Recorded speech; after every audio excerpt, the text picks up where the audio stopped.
Happy Monday night, everyone. Wait a second. What time is it now? According to my clock, it's 5:45 in the evening. If you're on the East Coast, it's 8:45 in the evening.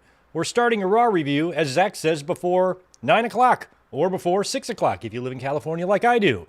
I kind of like this. I'm not a fan of the 10 a.m. pay-per-views living on the West Coast, but 3 p.m. Raws, that ain't so bad. Here we are before the sun even goes down. It's still hot. Sun is shining in, blasting me here in the face, and we are reviewing Monday Night Raw live tonight from Pittsburgh, Pennsylvania. It looks like the reason we had the earlier Raw tonight is I believe they're doing a double taping for SmackDown because Friday is the 4th of July, and I guess they're doing a double taping tonight so they don't have to go live on the 4th, which is good because going live on the 4th would be stupid since not many people are going to be watching wrestling that night, I don't think. So they are probably beginning to tape SmackDown right now. If you guys get any, well, don't spoil anybody in the chat, but if you hear any sort of major news coming out of that as we're talking here tonight, please share it with us. And we'll just try to avoid spoilers if at all possible. But tonight's Raw was pretty interesting. First thing I want from all of you guys is just to let me know what you thought of the show, A, B, C, or D, 1 through 10, because there's a lot going on. We just had Night of Champions 2 nights ago in Saudi Arabia, and now WWE finds themselves in the unique position of building Evolution, Saturday night's main event, and SummerSlam all at the same time. And as a matter of fact, they even kind of pre-announced a match for Clash in Paris all the way at the end of August as well. So WWE's kind of booking a lot of shows at once. We have Evolution and Saturday night's main event coming up in 2 weeks on the same weekend. And then it is SummerSlam just a couple of weeks after that. So there really shouldn't be an excuse. Like, if you guys are giving me good grades in the chat for Raw tonight, that's good, because there really shouldn't be an excuse to have a shitty Raw or a shitty SmackDown right now. You know, maybe Friday will be phoned in a little bit because it's the holiday, but other than that, with Evolution, Saturday night's main event, and SummerSlam on the horizon, with so many matches to build and SummerSlam being a 2-night event, it feels like there's no way we could get some boring Monday Night Raws or SmackDowns loaded with a bunch of nothing matches and filler. We should have substantial things happening in every single segment on every single show, theoretically, at least throughout the entire month of July. So let's hope. I thought tonight's show was pretty fun. Wasn't, the greatest Raw of all time or anything, but I certainly wouldn't classify tonight's Raw as a bad show. So I think that going forward, at least for the next month, we should be treated to some pretty decent television on WWE's end. And if we are not, that's going to be all on them, because there's really no reason why we wouldn't be able to get decent shows in the next, few weeks leading up to all of these big pay-per-views, PLEs, and special shows and whatnot. So anyway, it's probably going to be a relatively quick review tonight. We're going to go through the entire results of Monday Night Raw and what we saw and what we are setting up, because we already have some matches now announced. We had another match announced tonight for Evolution, and we also had another match. Actually, we had 3 matches announced for Evolution, and 1 more match announced for Saturday night's main event, and we already know a couple of matches for SummerSlam. So we'll go through all the results here. We'll talk about what matches are set up for the show so far, and just a couple of tidbits of wrestling news to get into. Not many, because we talked about a lot over the weekend. And then I will be getting out of here, because since it was an early Raw, that means after the review, it's still daylight, and Elizabeth and I have time to go out and get some Mexican food. So we're going to go out to dinner after this. So we'll probably keep this review here relatively short. I want to offer a humongous apology to everybody yesterday. Of course, Sunday nights is when we do our big classic pay-per-view watch-alongs here on the channel, and we had Bash at the Beach 2000 scheduled for last night. Well, a couple of days before, I realized I got plans. I had a cookout that I got invited to. I'm like, well, shit, maybe we'll just bump the watch-along down 3 hours earlier, which is what I did. But then I got hung up yesterday. I had to go to the hospital to get my blood work done. I had all this shit going on. I overslept a little bit, and by the time I was, kind of ready to go, I felt like I would just be forcing it, and we would try to rush a watch along early, and then I'd be leaving to go just do something else. So I kind of made the decision yesterday afternoon just to bump the entire thing to next week to our normal time, so we don't have to attempt to do anything earlier in the day, because for me here on the West Coast, I didn't really want to watch that show at 2 in the afternoon anyway. I just didn't want to cancel the stream either. So I put up a poll on YouTube. You guys voted to move it to earlier on in the day, and I still bailed on you, and I'm sorry about that, but I kind of thought it was for the best. So It's been rescheduled completely. The same stream, WCW Bash at the Beach 2000, this coming Sunday, July 6th. We will be here. I will not bail on you. I'm really sorry about that, that we weren't able to work that out yesterday. But that's kind of an interesting show, and I've always wanted to watch it with you guys. So I'm almost glad that we're waiting to next week. That way I can be in my normal form. It's Sunday evening and crack open a couple of cold ones. Where yesterday I probably just would have been drinking water and trying to just watch it and hang out and get it over with, and I didn't really think that was fair to you guys. So I think we made the right call bumping it to next week, but I do apologize for those of you who really look forward to Sunday nights. I look forward to them too, but of course it's summertime, and sometimes there's just other shit to do on Sunday nights. So I apologize for that. We will be here next week to watch that pay-per-view, WCW Bash at the Beach 2000. I have never seen that pay-per-view from start to finish. I've seen the Hogan Jarrett stuff. I've seen the Booker T victory. I've seen the Russo promo, but I've seen nothing else. So be here this coming Sunday. We will be here to watch that together. And I'm sorry again about yesterday. Other than that, before we jump into these two little tidbits of wrestling news, let me just shout out the chat, say hi to you guys real quick, and then we will be moving on with our Monday Night Raw results. Good to see. Now, again, YouTube is still doing this shit with the username, so I apologize for that. We got Gerard in here, Michael Kumo, Melissa, Tatanani, Crazy J. Good to see Zach Powell get in here. Ajax Johnson. We got Jim K as well. MJ Parker in the house, and George Morris chiming in with $5 on a Monday. Good to see you, George. Sorry you weren't here to chime in yesterday and give me your rating for Bash at the Beach. Hey, Greg, how are you doing? How is Tito and Elizabeth? Raw, 0 out of 10. A guy asked me if WWE 2K25 is better than WrestleMania on NES. NES garbage. Well, I don't know. I would say, even though I don't know anything about video games, there's no worse game than that. That's the worst pro wrestling game in existence is WrestleMania on NES. I have it. I'm looking at it right there. I've got a few wrestling games, but that's by far the worst. It's crazy. It's hard as hell, too, and it's such a simple, horrible game. I would imagine that anything modern is going to outshine that old NES classic, that's for sure. George, Tito is fine. He's laying right here. He was just behind me, and Elizabeth is doing good, too, and her and I are going to be going out for some margaritas and tacos when this stream is over. Good to see Ben Espinoza. Jay Lambo is here. Coco Anarchy is here. I think that's you, Colin. We got Dark Choco. Got Titanium Titan. Not currently creating is here as well. I know some of you guys have different usernames, but YouTube is being funny. I hope this gets fixed because I became to know a lot of you by your channel names. And I think I know some of you, but it's all changed and shit. So anyway, I apologize for all that nonsense going on there with YouTube. WWE fan forever. Good to see you. Gilbert Arbalo is here as well. Michael Games T4I. Yes, yeah, that's right. Absolutely. Glad to hear you are doing better, Michael. Michael chimed in on the stream the other night. He said he had to go to the hospital for a mild heart attack, I believe, right? So really happy that you're here tonight and wishing you the best, my friend. Absolutely. All right, let's get into Monday Night Raw tonight. While I'm talking, do me a favor, smash that thumbs up button for me. It would be a favor to me, not a favor to you. Also, as you guys know, super chats are open. I will read all of them. Memberships, of course, are available as always, and all of your links to all your good mic work stuff is down in the description below. And I am working on updating the merch, so we've got some new merch coming, some new designs, and just tweaking some stuff up to update a lot of the merchandise, and the link to that is in the description as well. So keep a lookout for that in the next few days. You're going to see some new merch up there available. Other than Raw tonight, I only want to get into two little tidbits of news. It has been rumored Fightful Select put up a report, I believe today or yesterday, I didn't catch the date on it, about a potential spoiler for Evolution. Not necessarily a match outcome spoiler, but a match spoiler.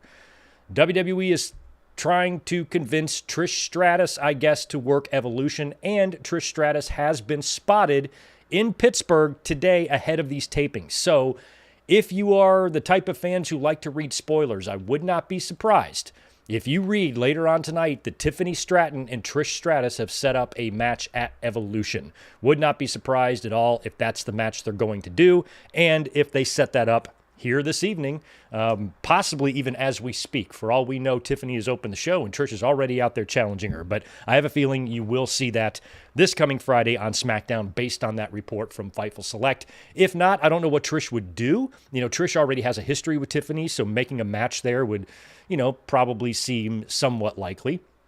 So Tiffy and Trishy could be going one-on-one. I had mentioned weeks ago, even before Money in the Bank, that Naomi would win the Money in the Bank and then cash in on Tiffany Stratton at Evolution and then go on to defend her title against Jade Cargill or maybe Jade and Bianca or whatever. Now that Jade Cargill has won the Queen of the Ring, we know she's going to be challenging for that championship. And my prediction of Naomi cashing in at Evolution might be wrong because I kind of don't want her to. I don't think I want Naomi to cash in on Tiffany at Evolution. I'd rather have Tiffany retain, face Jade Cargill at SummerSlam, Jade beats Tiffany, and then Naomi cashes in on Jade. That's what I think they're going to do. I'm not sure if WWE really trusts Jade Cargill fully to carry the world title, based on her, I guess, ring work or whatever. This is just a guess. I do appreciate and noticed some of the improvements that Jade has made, and I don't think she's the worst women's wrestler to ever live, but I also see the flaws in her game as well. So, maybe WWE's like, look, Jade is too much of a star to never put the world title on this woman. But then again, I don't know if we want her holding it for 5 months or something like that. So make her a 5-second champion. That way, at least technically she's a former champion and she can work her way back to that belt. And based on how the fact that she beat Naomi at WrestleMania, she's going to have to lose to Naomi at some point. And I said the next time they get in the ring that Naomi's going to have to beat her. And I think that's set up perfectly for Jade to win the championship at SummerSlam and have Naomi cash in on her. So that's what I'm hoping they do there with Jade. And since Tiffany is going to probably, like I said, not confirmed, but probably going to wrestle Trish Stratus at Evolution, I think that I think it still guarantees a Tiffany successful title defense. I don't see the point in putting the belt on Trish Stratus at Evolution over Tiffany, and then it's Trish and Jade Cargill at SummerSlam. I mean, that might be kind of interesting, but I don't know if I'd want it. I think I like my other idea of Jade just beating Tiffany and then getting cashed in on by Naomi. So Trish and Tiffany look like they could be heading for a collision at Evolution. Also, about an hour or so ago, I'm just scrolling through Twitter, and Davey Boy Smith Jr., Harry Smith, the son of the British Bulldog, tweeted out a picture of the Hart House in Calgary. Apparently, someone has stolen the Hart House placard that's there on the brick entryway there. I know the house has been sold years ago and whatnot, and I even think it's been voted as a historical landmark or whatever, but I didn't know the Hart placards were even still there. Those things are iconic, and apparently somebody ripped them off. Somebody took them off, and Davey Boy Smith Jr. said if anybody has any information to please contact the Calgary police, and that's pretty infuriating because that house is iconic. It's on a bucket list item of mine. Like, for me, I would put the Hart House before Yellowstone or any other bucket list thing that somebody might have. Oh, I just got to see this one time. I got to go to the Great Wall of China. I got to go to the Grand Canyon. I got to see Yellowstone. I got to see the Hart House. I want to get up there to Calgary one of these summers. Definitely want to go in the summer because I'm a cold weather pussy. And go up there in the summer and just sit in front of it and smell it and take a picture, So it was kind of heartbreaking to see that those things got taken off or stolen. You're not going to be able to sell those, whoever did it. So I'm hoping that the police are able to recover those iconic those iconic pieces of the Hart House mansion. My God, pretty upsetting to read that tweet. So hopefully they will be found. But anyway, other than that, there's not a lot of other wrestling news to get into. We had the Night of Champions review on Saturday, and we talked about some wrestling news there. So not much has changed over the past couple of days. So I think we can just dive right into the Raw review. Now, as it was announced a couple of days prior, Rhea Ripley was going to open the show tonight. And also, we read a report from bodyslam.net that had kind of spoiled that Io Sky's opponent for Evolution was going to be Rhea Ripley. And so all day yesterday, it was again with the Rhea Hogan stuff, because all that's coming up. And, fans, some fans really just have a hard time wrapping their head around A top star, the booking of a top star. We're learning about top stars today, folks. And I'm looking at the whole Ripley situation. I'm like, well, she lost the title to Io Sky. I think, she was injured at the Rumble or something. She didn't work the Rumble or the Chamber. She lost the title to Io Sky on Raw. She lost her WrestleMania match, right? She also lost the Money in the Bank match. She lost her Queen of the Ring opening round match. And we've always known that SummerSlam, Evolution, one of those two or both, Rhea Ripley is going to be in a championship shot or be in a championship match. So when the word on the street was it's going to be Io Sky against Rhea Ripley at Evolution, fans were all mad. Why? I don't understand why they're doing. I don't understand why y'all don't understand it. Rhea Ripley is massively over. She's the top women's star in the company right now. Even though some fans are starting to turn on her a little bit, overall, she's still the most popular, I believe. Probably the top merch mover, and she's awesome. I love Rhea Ripley. I'm not offended that she's in championship matches. She hasn't been champion in over a year. When did she lose the title?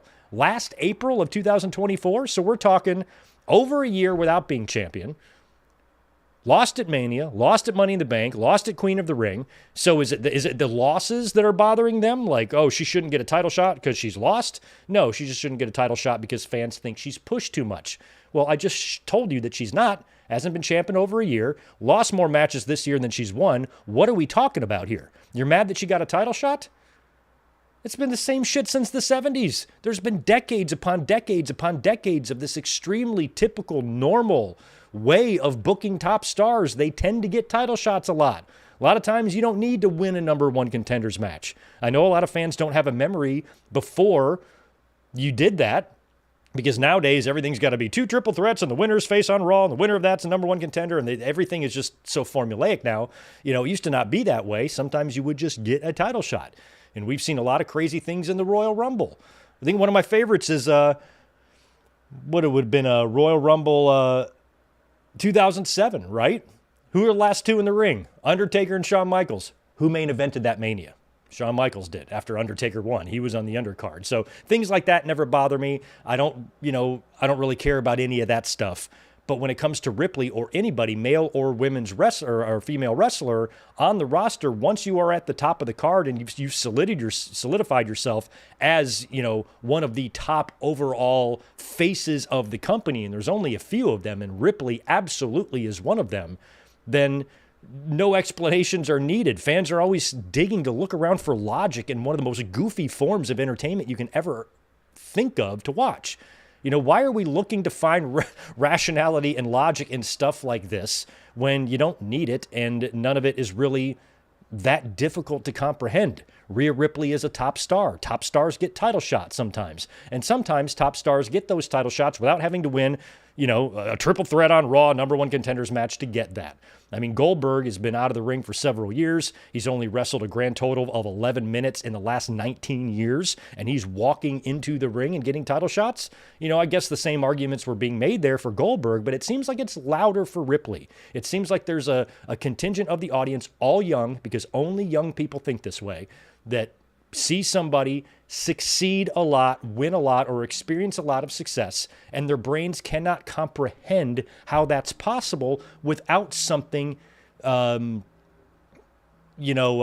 devious going on. Oh, she must be, but same thing with Mercedes Moné over in AEW. It's all men. You don't hear any women saying this. It's all boys. It's all angry boys who have yet to feel the touch of a woman. They do not like her. They think that because she has all these belts, that not only is she telling Tony Khan that she's not going to do any jobs, but Tony Khan is going and paying all of these wrestling promotions for her to beat their talent and hold their belts. That's what they think. They are so incapable of processing very, very easy to understand information that that's the first place their brain goes. Oh, it must be political. She's refusing to do this. She's refusing to do that. She's calling her own shots. She's booking her own stuff. No, this is what happens when you are a top star. And I don't understand how this can't be grasped, because you have so much history and evidence of this to look at. Just pay attention. What's going on with Rhea Ripley is no different than what goes on with any star at her level. Men's roster, women's roster, NXT, WWE, WCW, AEW, TNA, NWA, WWF. None of this is new to the industry. So for you fans, why I just can't understand why Ripley gets title shots all the time. Well, then you need therapy, because you have a very hard time understanding things that should be easy to understand. So yesterday, the fans were all up in arms about Rhea Ripley getting a title shot against Io Sky. Well, why can't Io have another opponent? She probably will at SummerSlam. 2 weeks after Evolution is SummerSlam. And as we sit right now, I'm not totally sure if Rhea Ripley's going to win that title back. She might not. But I also think that Ripley could very well be involved in a title shot at SummerSlam. So if she doesn't win the title at Evolution, she might get another shot at SummerSlam.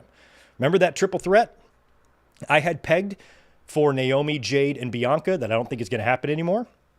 It could be Io, Asuka, and Ripley, something like that, especially if Asuka gets involved at Evolution. Who knows? Who knows? And WWE saw, obviously, all that chatter yesterday because they did not make anything out of this segment whatsoever. This segment was presented to us to open the show as confirmation of what we already knew, because the entire internet was talking about Ripley and Io Sky at Evolution. So Ripley comes out first, looking as amazing as she always does. She gets half of her sentence out. Io Sky hits the ring.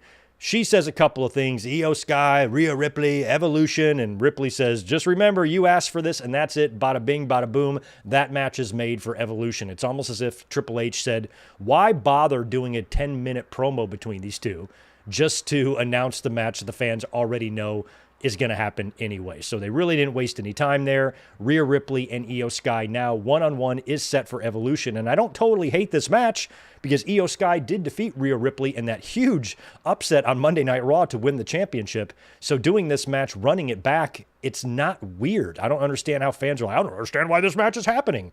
Well, I don't know how to fucking communicate with you then if you can't understand this, because it's extremely easy for me to get. So I understand that when someone starts being, shoved, quote unquote, down your throats, that can get old. But, it's the same stuff with Sami Zayn, Sammy Hogan, Sami Zayn won his first singles match on pay-per-view in like over a year or something like that. And first singles match in Saudi Arabia, 3 years or something like that. I think it's been his first singles match on pay-per-view since some pay-per-view back in 2024. It's been a long time. He loses a lot. He's not constantly put over or blah, blah, blah, or whatever the fans, these ideas the fans get in their head and the things that they tell themselves. It's really not true. If you're just judging it on win-losses, but if you're judging it on exposure, yeah, Rhea Ripley is on TV every week. She's sometimes in multiple segments every week. Same thing with Sami Zayn. And the same goes for Stone Cold Steve Austin and The Rock and Shawn Michaels and anybody else that was on top.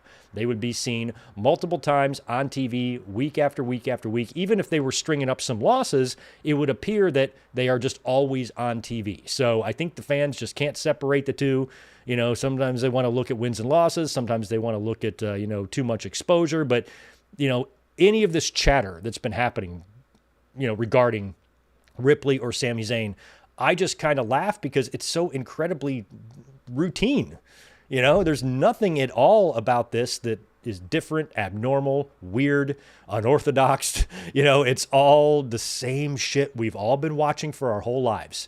So why fans are confused, I don't know. Sounds like it doesn't take a lot of imagination to confuse a wrestling fan because they just cannot figure out why the top women's star in the company is getting a title shot. It's just too hard for them to process. It's too hard. Just can't do it. Can't do it. So them keyboards are smoking, baby. So they can talk about how many things about that they hate. It's weird. Hey, best part of the show tonight, AJ Styles putting on the bifocals, put on the glasses. Dominic has got some silly little doctor's note because Dominic and AJ was pulled from Saudi Arabia from Night of Champions, and I was thinking that maybe Dom said no to Saudi Arabia. Turns out he is actually hurt. I forget what the injury is. So he's on the shelf kind of temporarily. Shouldn't cause him to have to vacate the title, hopefully. And AJ is still looking for that title match, but Dominic says, look, I got a note, and hey, I even had Pierce draw up this little contract here that says if you lay a hand on me while I'm not cleared, then you will never get your shot at the title. And then AJ says, let me see that. He puts on his glasses and he reads it. Oh, that's going to be a meme. Oh, so good there. So small part of the show, but up until that point, by far the most entertaining part. And that led us right into the big tag team title match that I honestly wasn't thinking much of. This was barely on my radar. Obviously, I did see that WWE announced it. I knew we were going to see this match tonight. New Day defending their tag team titles against Judgment Day, but I didn't think the New Day would drop them yet because it feels like WWE hasn't done jack shit. This has been one of the most mismanaged heel turns of all time. Is this one? You know, you think about John Cena and New Day, two entities that we thought would never turn heel. They both turn heel very close together, and both have been large-scale failures. Is kind of depressing, you know. And even though the New Day failure, you know, I'm kind of putting it more on creative and Triple H than I am them. So even though the New Day turning heel and winning the tag team titles at WrestleMania has gone largely, you know, fans are largely indifferent to the whole thing, I guess. At least that's my viewpoint on it. Even with all that, I still felt like all it was going to take is for WWE just to snap out of it and wake up and they can get New Day rolling on a better track than what they were on. But they just decided to abort the whole damn thing and have New Day drop the titles here. And you know what? In a real good match. This was a banger. Balor and JD and New Day, you know, I thought with two heel teams like that, I wasn't sure how the crowd was going to get into it. That's why I thought, you know, War Raiders were involved for so long to kind of balance that out. But the crowd was into this match, and Pittsburgh overall tonight was relatively quiet. I didn't think tonight was a terribly terrific crowd in terms of energy, especially coming out of Saudi Arabia and what those fans were doing. So I felt like it was a little bit of a weaker crowd tonight, but they were really into this match, and it was good. It was really, really good. And it was a fun little spot there where I guess it was a moonsault from JD, followed by the coup de Gracie to Xavier Woods from Finn Balor for the win to win the championships. I think my favorite spot of the match was, I think it was Kofi and JD were down on the mat. JD tags Balor, and then he grabs a hold of Kofi, lays Kofi on top of him on the mat to hold him down in place for the coup de grace. But then Kofi moves and Balor coup de grace his own guy. But they survived all that. That took Balor over to the corner for a really close near fall when New Day hit the, the midnight ending? The move they used to do with Big E. And they hit that on Balor, and he kicked out of that. So that was twice there that I thought New Day was just going to simply retain. So for all that to swing the other way and for Balor and JD to win the titles, I wasn't expecting that. You know, a lot of times you can sniff these out. You know, this just felt like a tag match they were chucking on here. Wasn't feeling like we were going to see a tag team title switch, especially since JD and Balor have held those belts before. And when they won them back, the fans really seemed to be happy about that. And I was too, because the New Day's run has been largely a failure. It's been very, very boring. And that's sad because New Day's going to go down as one of my favorite tag teams of all time. But this entire situation has just been grossly mismanaged in my opinion. And now I don't know what the New Day does from here. You know, if they double down on the heel stuff, or if they're going to pull a John Cena and maybe come around, you know, I don't know. Or if they're going to go back and chase after the tag team titles and try to win them back. Both Xavier and Kofi were very vocal on Twitter after the match. They're both butthurt and mad, and Kofi changed his profile pic just to a blank screen, and Xavier says there's going to be retribution. They're both so butthurt.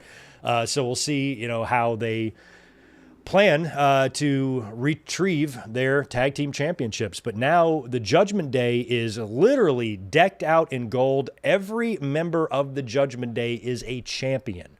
And we would have a little bit more shuffling to do in a couple of more segments involving the Judgment Day that I will mention in a minute.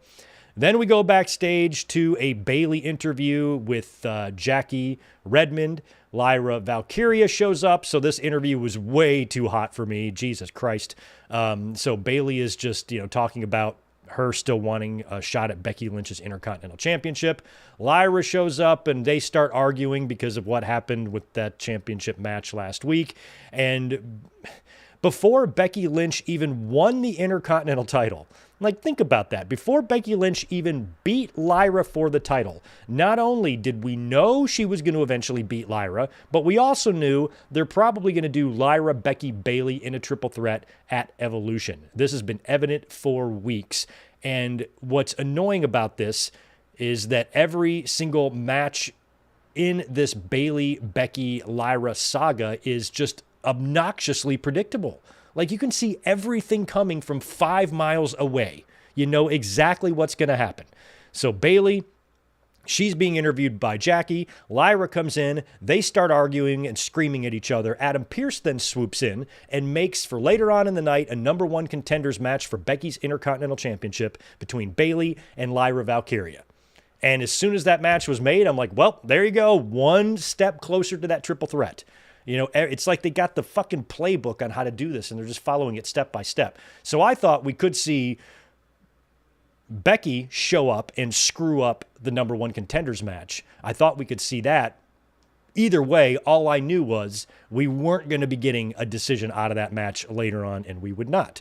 So we'll talk about that in a minute. Then we had Rusev and Sheamus. I like this one. My God, these guys, well, you knew this was going to be a meaty men meat slap and fight type of thing.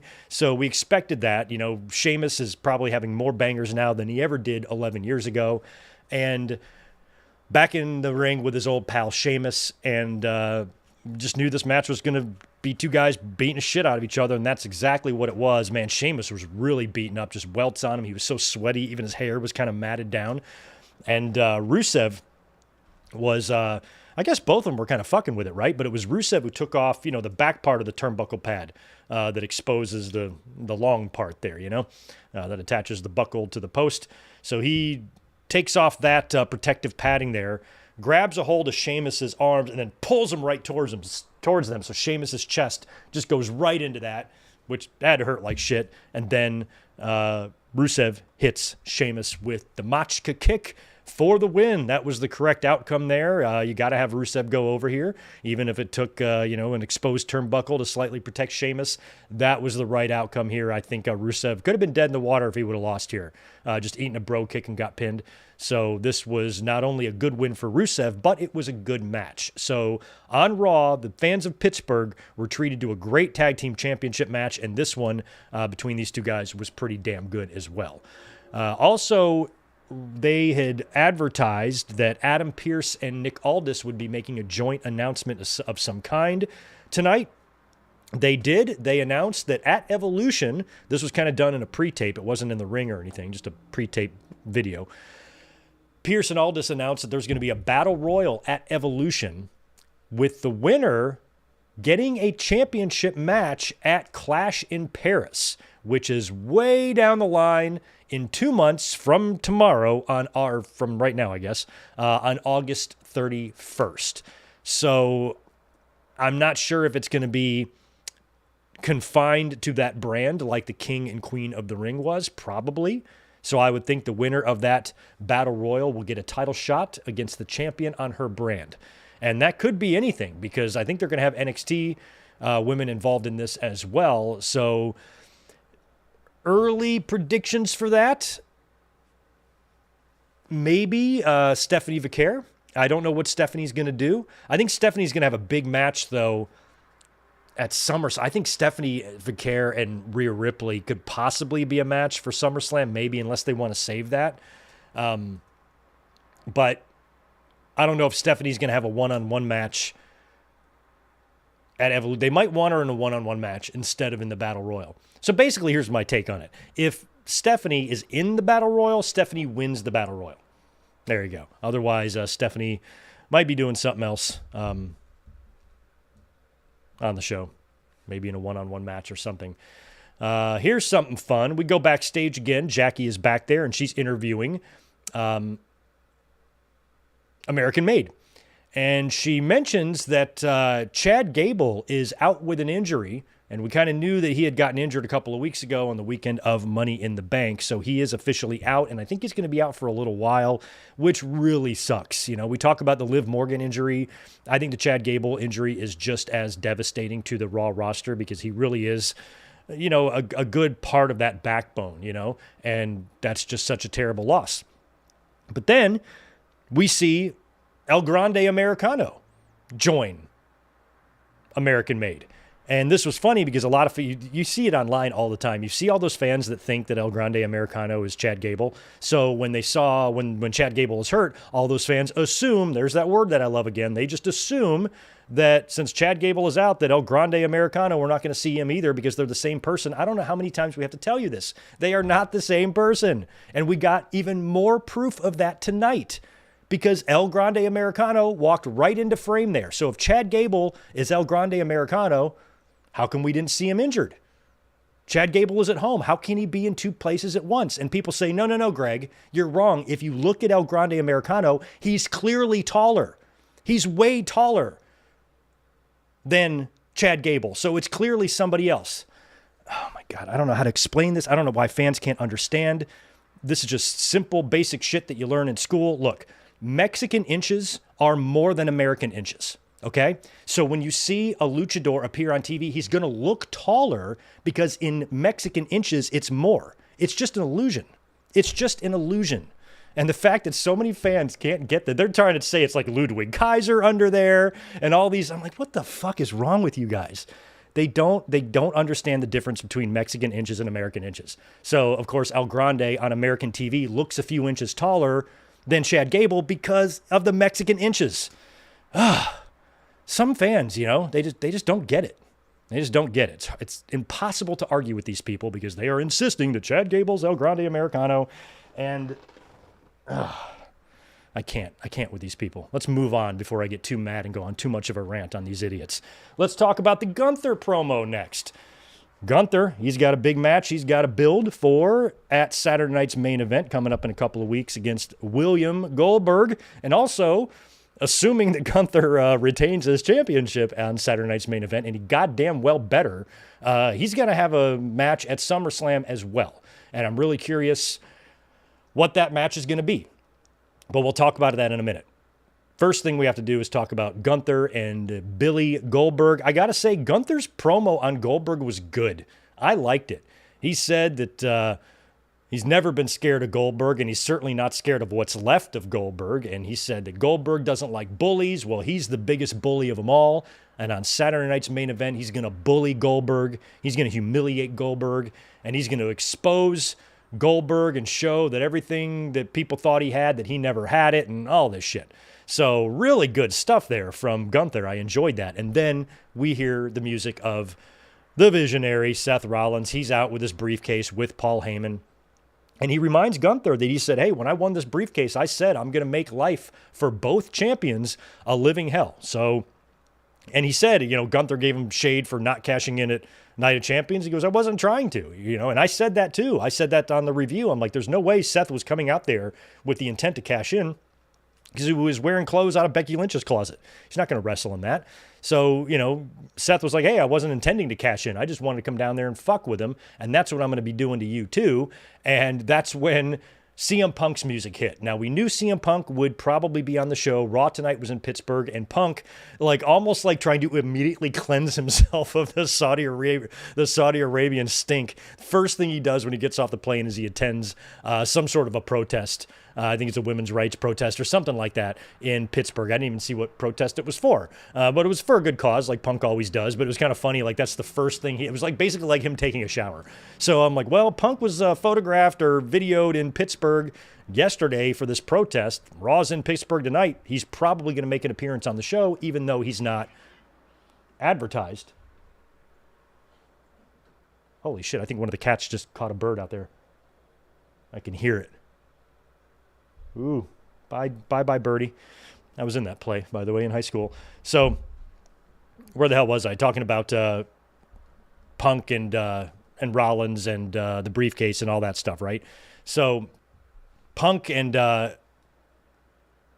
I leave off. So when Punk says, he's going to make both champs' lives miserable, Rollins says that, Punk's music hit. He comes running down to the ring. Like I said, we had a feeling he was going to be there. I thought he was going to interfere in the tag match main event. But since Rollins was out there early with Gunther, I'm like, oh, we might see him here. We did. He runs to the ring. He starts brawling with Seth. Seth runs away, runs through the crowd, all the way up the stairs there. And as Punk climbs up the ropes and he's looking at Seth and Seth looking back down on him, you see somebody, a figure from behind, show up behind Seth Rollins. It's LA Knight. He starts beating the shit out of Rollins and they start brawling throughout the arena. So as soon as they were brawling, I said right there, that's probably going to be Saturday night's main event because we've been wondering what CM Punk, Rollins, and LA Knight are going to be doing at SummerSlam. We've been speculating about that in the last couple of streams. We've mentioned Roman Reigns, coming back as a possibility and setting up a match with somebody. But the more we look at it, and based on what we saw at Night of Champions and how Rollins was the one who cost Punk the match, it felt like it wasn't going to be Rollins and LA Knight at SummerSlam. It was going to be Rollins and CM Punk. So we're probably going to get another Rollins and CM Punk blow-off match with a stipulation at SummerSlam that I believe CM Punk will probably win because I think Rollins will be successful whenever he cashes in the briefcase. So since it's feeling like Punk and Rollins is going to have to be the SummerSlam match, you're going to have to do LA Knight somewhere else, and Saturday night's main event will be the setting for that because shortly after that attack, it was announced officially LA Knight versus Seth Rollins. So a lot of moving parts here. You got Gunther, you got LA Knight, you got Rollins, you got Punk. Let's say Gunther gets past Goldberg in a couple of weeks, which we're expecting him to. Goldberg going into SummerSlam as champion. I will change my name to Mantar. Don't think I won't. So let's just assume that Triple H, sanity, is... wins out here, and there is no crazy, shocking, surprising championship title change, and the belt goes to Goldberg. Gunther is champion going into SummerSlam. Who is Gunther going to face? Let's say it's Punk and Rollins. It should be mentioned here, after LA Knight attacks Seth Rollins, Punk is watching all this happen. Gunther doesn't leave the ring. Gunther is standing in the middle of the ring. So when Punk jumps down, he tries to walk past Gunther. Gunther grabs a hold of him, and then Punk shoves Gunther all the way down to the mat. So, part of me wonders if we get Gunther and Punk at SummerSlam. Maybe whatever Punk and Seth do, they do that blow off on Raw or something. But it feels like it's probably going to have to be Seth and Punk. So let's assume it's Seth and Punk at SummerSlam. Gunther, who the fuck is he going to face, man? Roman? Could Roman show back up and just stay completely away from the bloodline nonsense that's going on SmackDown, come back to Raw and win that championship? Maybe that's what happens. Do you think it could be... I don't know. It's too far ahead to look at War Games at this point. But could it be like a Team Cena and Team Roman War Games match? I don't know what the fuck's going to happen. Who knows? I feel like War Games, though, does have potential at Petco Park here in San Diego. A lot of fans were critical today of that announcement because, it kind of reminds them of the Hell in the Cell pay-per-view and how Triple H got rid of that because of how you kind of book yourselves into a corner when you have that stupid pay-per-view on the calendar. But he's essentially doing the same thing here with War Games, although for this one, I think you can really set up a fun match. Provided everybody's healthy, you could have a War Games that involves Seth Rollins, Roman Reigns, John Cena, CM Punk, Cody Rhodes. Think about the names you could put in this thing if you really wanted to. So I think War Games will still find a way to be good. It's in Petco Park. It's going to be a big crowd.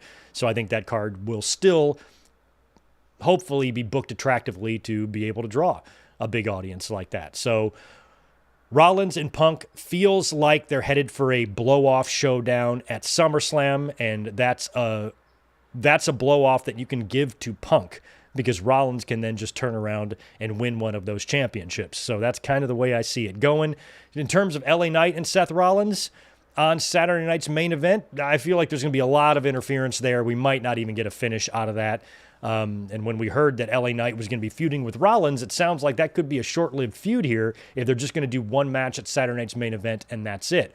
Or if they do some sort of a finish on Saturday night's main event that has them book a rematch between the two at SummerSlam, but then where do you put Punk? Maybe it's Punk and Gunther and then Rollins and LA Knight. Maybe Maybe LA Knight beats Rollins at the pay-per-view, and then Punk beats Gunther, and Rollins cashes in on Punk. I don't know, something like that. Something like that. A lot of possibilities. That's kind of what I like, because when you look at the directions of, some of those top people, at least on Raw, you know where they're going on SmackDown with Cody and Cena for the most part, but on Raw, you're not quite sure what everybody's going to do yet, and I don't know what challenger you could find for Gunther other than maybe a Braun Breaker or a Bronson Reed or somebody else in Seth's crew. I don't know. What do you guys think? What does Gunther do at SummerSlam? Assuming he gets by Goldberg, which he better, or I will have a problem. Backstage, we are in the Judgment Day Clubhouse, and it's time to hold a vote.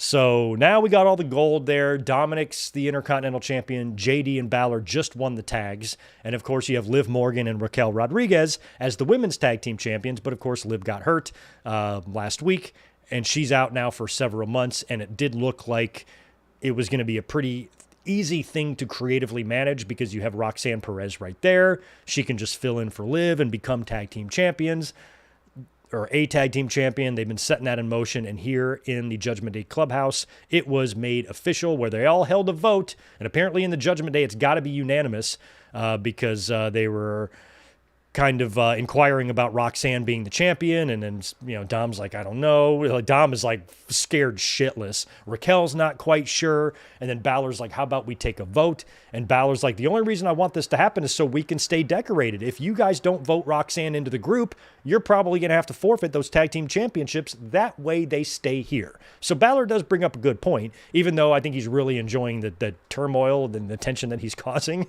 We know how much he's been enjoying that, and we've been seeing these shit-eating grins on his face every fucking week on TV. So Balor's great, and he's stirring the pot more.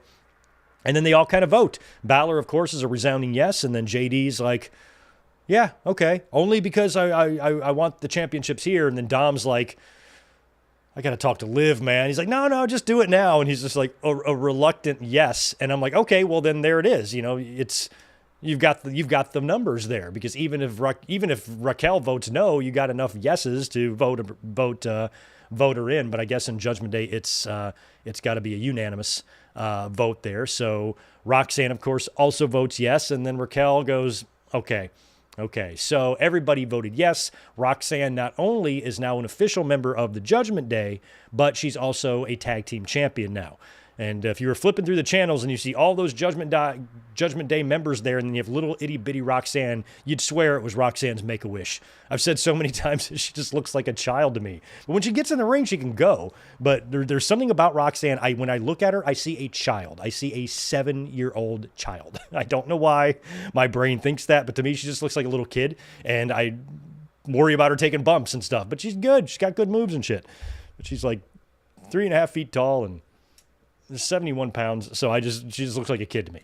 So anyway, Roxanne is now officially in the Judgment Day. Good for her. When Liv comes back, that should make things interesting, and there's a whole hell of a lot of gold right now in the Judgment Day. And I'm curious, if Raquel and Roxanne, if they'll hold on to those titles until Liv Morgan comes back, because another one of the matches we had announced for Evolution tonight was a 4-way women's tag team championship match. So it's going to be Raquel and Roxanne now defending against 3 teams, one from Raw, one from SmackDown, and one from NXT.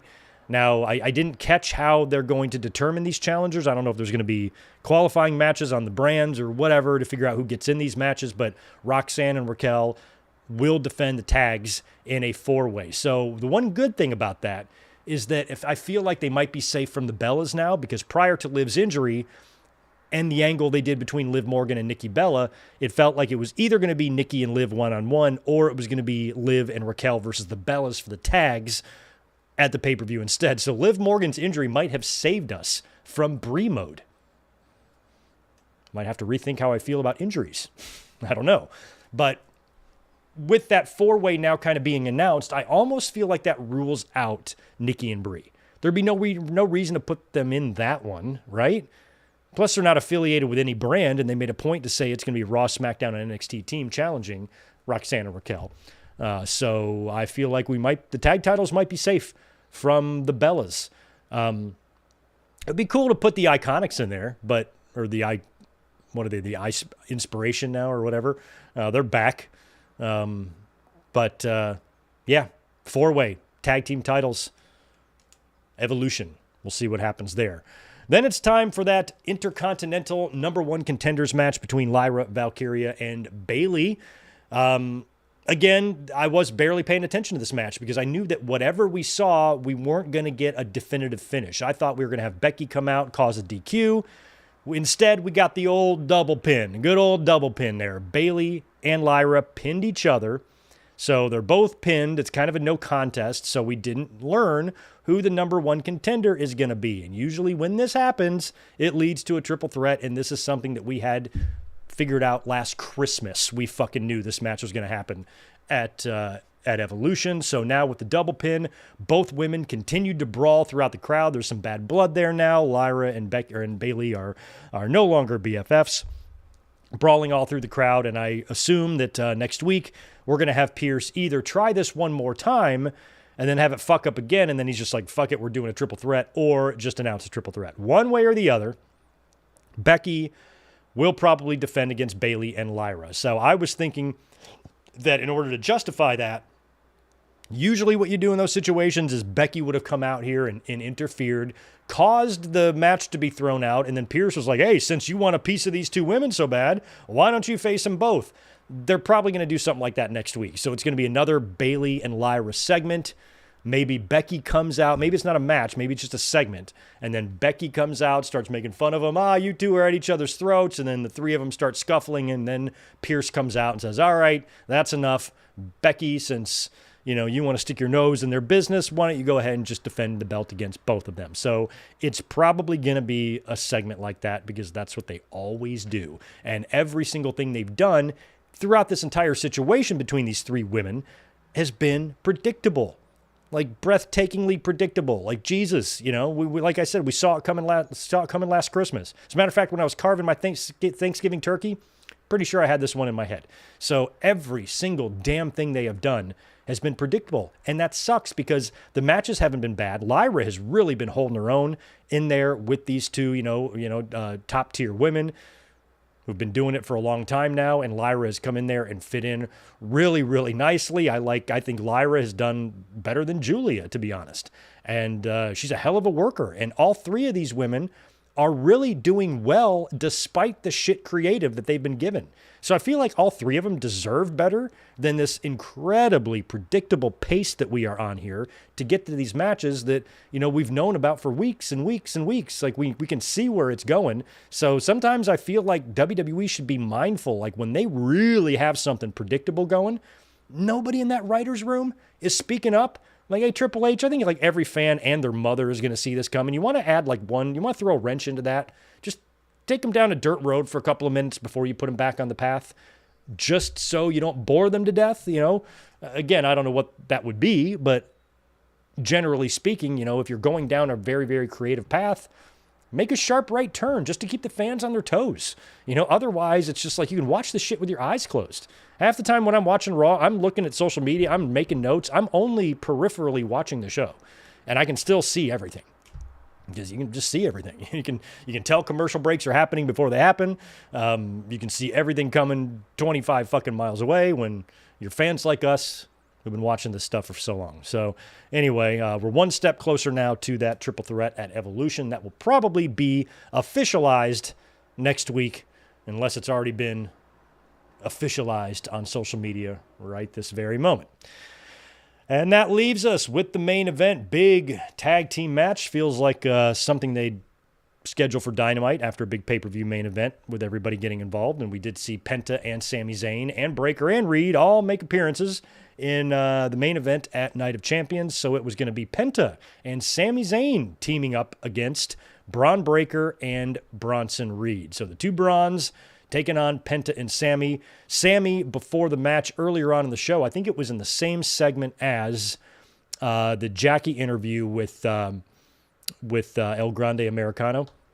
Right after that, she goes over to talk to Sami Zayn, and then he's attacked by Karrion Kross. So Cross beats the hell out of him, and he keeps, I thought of, because he keeps saying, say it. I kept thinking of Sam Kinison in Back to School. Say it. I think he used to do that in the stand-up routine as well. Rest in peace, Sam Kinison. But Cross is attacking Sammy, insisting that he say it. Sammy doesn't say it, and this now renders Sammy a little less than 100% going into this main event. So Penta kind of checks on Sammy before the match. You good to go, and of course, Sammy does the Zero Fear thing, and then we cut to Gorilla, where it's Heyman with Reed and Breaker, and Reed is like, where's the visionary? And Heyman says something like, he's on a jet plane right now, perfecting Plan B, or finalizing Plan B. Something about Plan B. So what the fuck is Plan B? Is Plan B a thing, like a plan, or is Plan B a person? Because the first thing I saw when I started looking around online to see what some of the fans were thinking about this, I saw a lot of mentions of Ethan Page. So if Seth is on a jet, he might be going to Florida, might be going to NXT, might be time to recruit Ethan Page. I think his name has been tossed around as somebody who could wind up joining Heyman's group if it does grow to more. Imagine Ethan Page. What was he doing? What was the group he was in AEW with fucking Dan Lambert? Imagine going from Dan Lambert to Paul Heyman. It's quite an upgrade.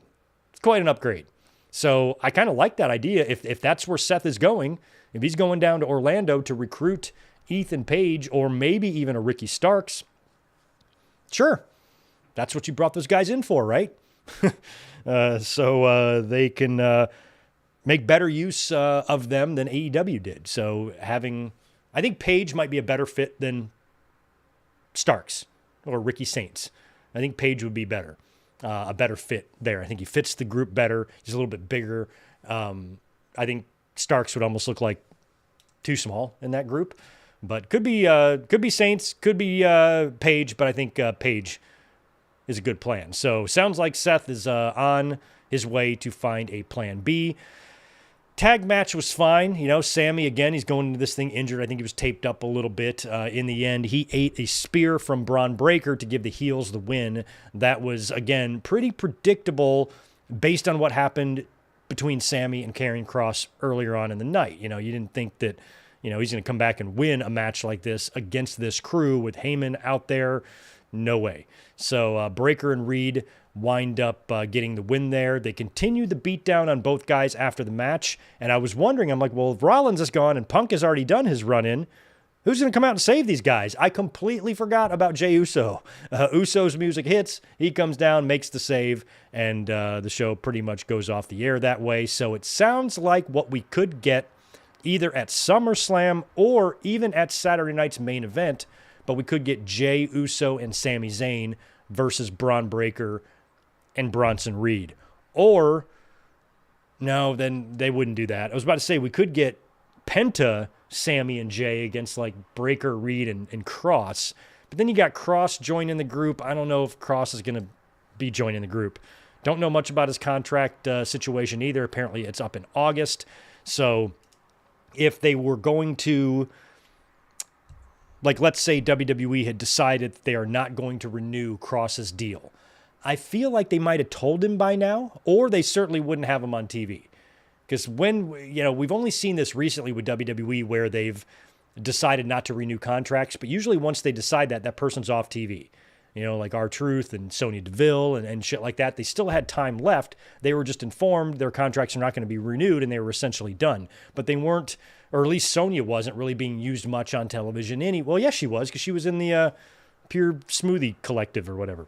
So a lot of times when these contracts are up, I guess they are on television, but I really would be sad to see that happen to Cross. I feel like if he was going to be not re-upped, we would maybe already know that, unless they're booking one big final match between Cross and Sammy where Sammy beats him one more time and he leaves. I don't know.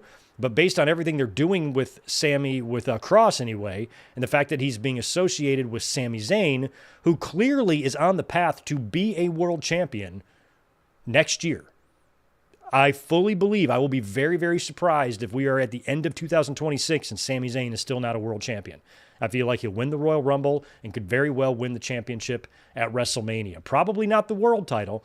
Probably the Gunther title is the one he will win. Because I don't think Sami is ever going to be the Roman Reigns type of face of the company, but he can certainly be world champion. So he's associating with Cross right now, and I feel like having Cross with him and making this a storyline that we see every week between these two, it would be really weird if they just up and cut him right now. So whatever's going on with Cross's contract, and like I said, I have no idea, whether it's coming up for renewal or if they're in negotiations and it's just a matter of finalizing it, I'm starting to feel like he's not going to go anywhere. I'd be surprised if we just read one morning, Cross has been informed that his contract won't be renewed. And I'm like, that sucks. Felt like they were actually doing something with him. So I feel like he's going to stick around. I feel like it would just be different. It would feel different if he was leaving, but that's just a guess. So that's pretty much how Raw ended tonight, and overall, not a bad show from Pittsburgh. And like I said, they are probably taping SmackDown, or they are taping SmackDown, I believe, as we speak. Let's talk about these three shows. So we've got Saturday night's main event, Evolution, and SummerSlam. So here's what we got for Saturday night's main event coming up in less than 2 weeks. Goldberg, of course, challenging Gunther for the World Heavyweight Championship. And just made tonight, Seth Rollins versus LA Knight. I should check WWE's social media to see if they've announced another match for Saturday night's main event yet. Other than that, doesn't look like it.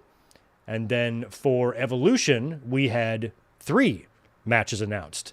It was the opening of the show.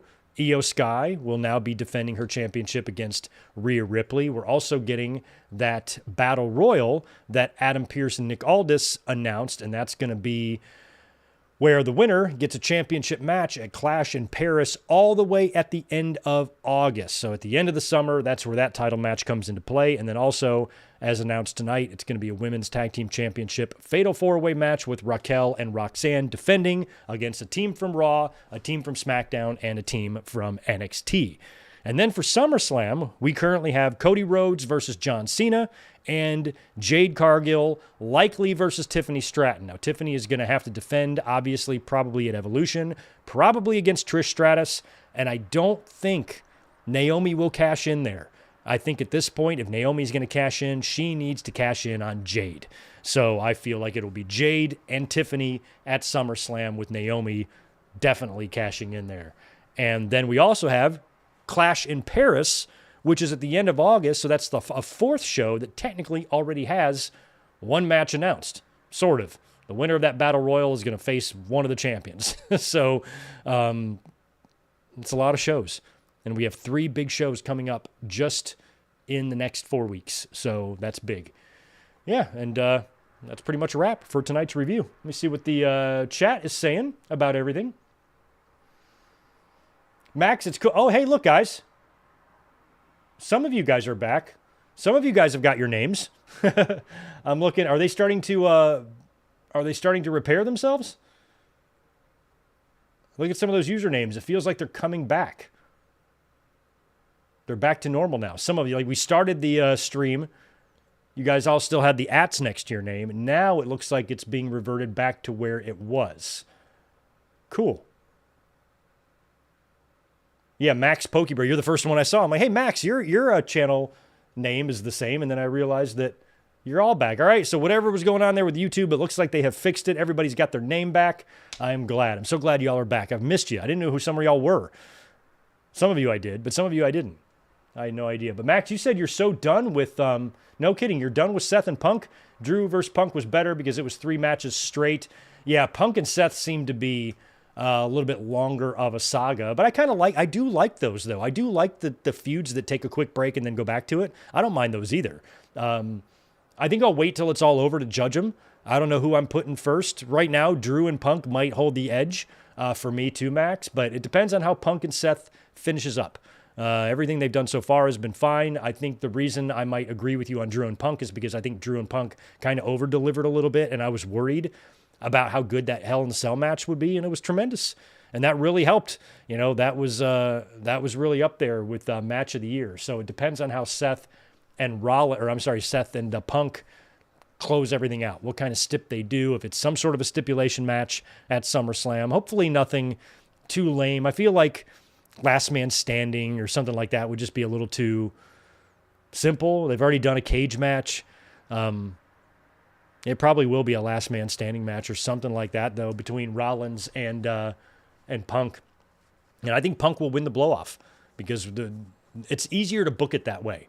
You know, if you're Triple H, if you're sitting in the chair of the person that's got the pencil and you're trying to book a feud and who's got to go over in that feud, what really makes it easy is when one of those people has a championship or a briefcase.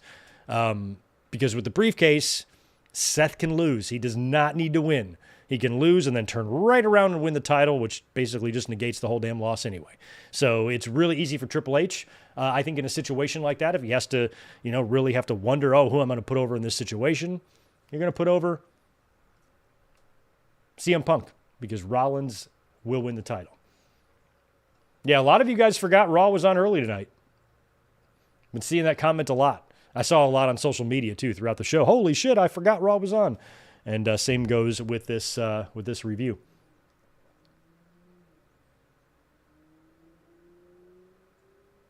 Just reading some of these comments here. Soapbox and Greg, do you think part of the problem is being overstimulated with content? Back in the day, you didn't see the top stars regularly. There was plenty of time to miss them. Yeah, way back in the day there was. But I mean, hell, even in the Attitude Era, by the time we got to that, which now was 25 years ago, we were seeing people on TV in multiple segments every week. But what I remember is the 80s and part of the early 90s when you still just had 1 hour per week of the show, and you would go weeks between, seeing some of the top stars. And back like in the 80s, it would just be enhancement matches, sometimes with a feature match. Everything was structured different. But now we are really overstimulated, like big time. I've been saying that for years. If anything, it's gotten a little bit better now. Raw on Netflix feels a little bit more condensed, a little bit more easier to watch with the 2.5 hours. SmackDown's going back to 2 hours. They're not just, throwing just useless content at us all the time. But in general, yes, I do think that fans can get overstimulated rather quickly when you get to see all of your favorites every fucking day, every week on TV. Plus, you get to follow them on social media. You get to meet them in person. You get to watch their Instagrams. You get to watch their TikToks. You were always dialed into it, always. Where for me as a kid, in 1985, if I turned on WWE on the weekend, when that 1 hour was over with commercials, I was done with WWE for 6 days. There was nothing else for me to watch. No weekly, it was TNT a little bit, Tuesday Night Titans, and there were some things you could do. I had my LJN figures, and I'd create my own matches. But when once a month, or was it once a month or once every couple months, whatever it was, the Saturday night's main events would run. But like usually, generally, as a kid, once the show was over on Saturday afternoon, that was the end of my wrestling consumption for another week. Where now it's literally 20 times more than that. 1 hour is nothing. Now we have an hour of commercials on one fucking show. And back then the whole show was an hour. So it is different. I think that I would never want to be a kid today. I'm glad I'm the age I'm at, but I would want to be a kid for a day or two. I would want to see what it's like. I would want to see what it's like to put the way I was when I was 8, 9, 10 years old, how I was a fan, to place that Greg into this universe. I am really curious how I would react to the product. I'm not even sure if I would like wrestling. It might be just too much for me. But how I would judge things, the opinions I would have from a younger perspective, watching Rhea Ripley on TV every week and Gunther and Rollins and all these guys. It's just a completely different business. It's not even the same thing. The only thing that's the same is the fucking wrestling ring. Every facet of the business is drastically different from when I was a kid. So I would like to know how I would feel about all of this as a child, and what it would look like or what perspective I would have as a kid with this stuff. But yeah, overstimulated is a good way to put it because everything is just so in your face, so much of it. I couldn't imagine being a kid and just having, 30 minutes of Hogan, on TV every week, following Hogan on his social media, watching videos of him and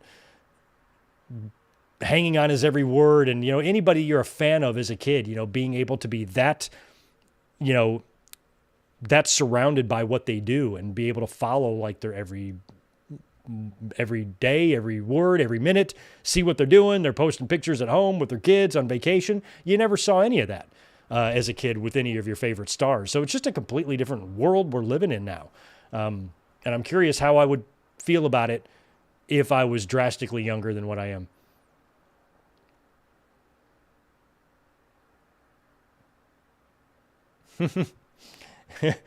New one, you should win an Oscar for that performance.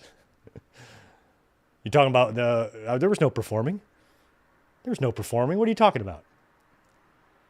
Yeah, Oscar, not Grammy. No, I cannot sing. You guys do not want me to sing. If I started singing on this podcast, you guys would be unsubscribing as fast as you could.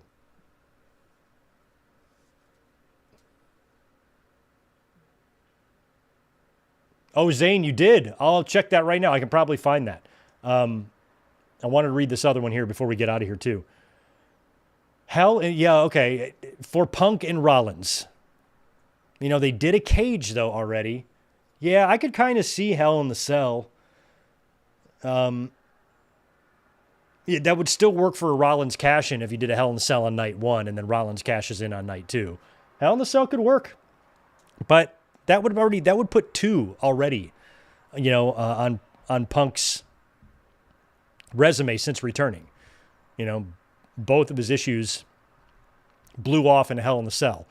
Part of me worries that maybe the one with Seth wouldn't be as good as the one with Drew, and I kind of want to cherish that memory of Punk and Drew because of how good, surprisingly good, that Cell match was. I wouldn't want to risk ruining that memory, but I could be into that. Got to have some sort of stip, Maybe not, but I just feel like there's got to be a stip in a situation like that. Let me cruise over here. Let me go into my master list here and pull up that super that apparently I missed from Zane. Let's see. You said it was on the last stream, buddy? Let me see. What was that? Oh, I thought I answered that one, Zane. Oh, no. That was the other one. I think you're talking about the last one. This was the Night of Champions review. That was the one you dropped 10, and I see that one. You say, "What up, Greg? I'm sorry. Hate me all you want. You are still my bud. To back Rumble wins, and now King of the Ring, I say is too much." You're talking about Cody there. It's the only one I see. And then you had one before that from the predictions video. I think I read that one too. I'm not seeing it. I'm not seeing it, Zane, but I think that was the one. Yeah, I thought I answered the one about Orton. Oh, I mean about the one about Cody. And kind of what you were saying there is a lot of what people are saying about Rhea Ripley. Oh, it's too much, and Cody, you can make that argument for because Cody really has been, and you can see the fans are turning a little bit, but I can't put Cody in the same category as Rhea Ripley or Rhea Ripley in the same category as Cody because Cody's winning the back-to-back Rumbles. He's winning everything. The only thing he's lost is that match against John Cena. Everything else, Cody seems to come out on top, beating Brock, beating Seth, beating everybody. So I can see your point.